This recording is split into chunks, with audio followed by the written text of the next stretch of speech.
So I invite you to, read a little bit below about what worship does in my description, and then begin, 30 minutes a day just telling the Lord how much you love him. I praise you, I love you, I love you, I love you. Heck, if you spent 30 minutes just telling God, I love you, I love you, you would not regret that time. Even, and the wonderful part is this works even when you would swear it doesn't work.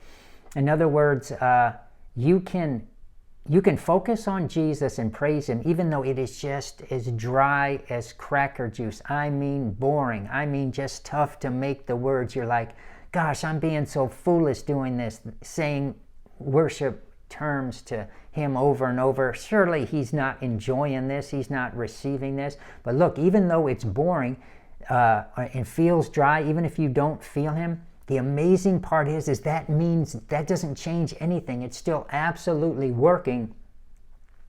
And when you're done, you're going to feel better. Even if it's not quite what you expect, you're going to be like, I'm the better for that. And then even though you're going to be tempted the next time maybe to excuse yourself not to worship because you're wearing a body that is like, oh gosh, this is boring, right? We all hate to do boring things. But do it. Do it. Commit yourself to do it. That's why, don't overpromise yourself, Hey, listen, if God says, I want you to worship 2 hours every Saturday morning before the rest of your family gets up, look, do it. So be led of God. But if you're like, gosh, I don't know how much I should do, start with an amount that you can commit to and keep to. I wouldn't make it too little, but don't make it too much either.